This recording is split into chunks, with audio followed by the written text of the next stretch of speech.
Hello అండి, నమస్తే. నేను Harinmani. Welcome back to our channel Harinmani's kitchen. ఈరోజు రెసిపీ వచ్చేసి శనగపప్పు క్యాబేజ్ కాంబినేషన్లో కర్రీ రెసిపీని మీతో షేర్ చేసుకుంటున్నానండి. దీనికోసం ఉల్లిపాయ ముక్కలు, పచ్చిమిర్చి, కరివేపాకు, రా మసాలా, అలాగే ముందుగా ఉడికించుకున్న శనగపప్పు, సన్నగా తురుముకున్న క్యాబేజ్ తురుము తీసుకున్నాను. ఇప్పుడు ఆయిల్ వేసేసుకుంటున్నాను. ఆయిల్ కాగిన తర్వాత ఇందులో రా మసాలాని కచ్చాపచ్చాగా దంచేసి వేసుకుంటున్నాను. యాలక, లవంగం, చెక్క వేసుకున్నానండి. మీకు మసాలా ఎక్కువ తినే వాళ్ళైతే కాస్త ఎక్కువ వేసుకోవచ్చు, లేదంటే తగ్గించి వేసుకోండి. ఇందులోనే పచ్చిమిర్చి, కరివేపాకు కూడా వేసేసాను నేను. అది కూడా బాగా వేగిన తర్వాత ఉల్లిపాయ ముక్కలు వేసేసుకుంటున్నాను. ఉల్లిపాయ ముక్కల్లోనే కూరకి సరిపడా ఉప్పు, పసుపు కూడా వేసేసుకోవాలి. ఇలా వేయడం వల్ల తొందరగా ఉల్లిపాయ ముక్కలు బాగా మగ్గిపోతాయండి.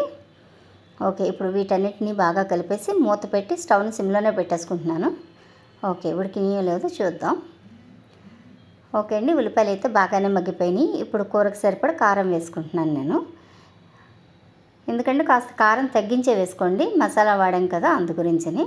అలాగే కొద్దిగా అల్లం వెల్లుల్లి పేస్ట్, 1/2 టేబుల్ స్పూన్ వరకు అల్లం వెల్లుల్లి పేస్ట్ వేసి బాగా కలిపిన తర్వాత ఇప్పుడు సన్నగా తరిగిన క్యాబేజ్ తురుము ఉంది కదా, అదంతా వేసేసుకోవాలి. వేసేసి బాగా కలిపేసుకోవాలి. కలిపేసి స్టవ్ని సిమ్లోనే పెట్టి మూత పెట్టేసి క్యాబేజ్ ఉడికే వరకు ఉడికించుకోవాలండి. క్యాబేజ్లోని వాటర్ అంతా మొత్తం బయటకు వచ్చేస్తుంది.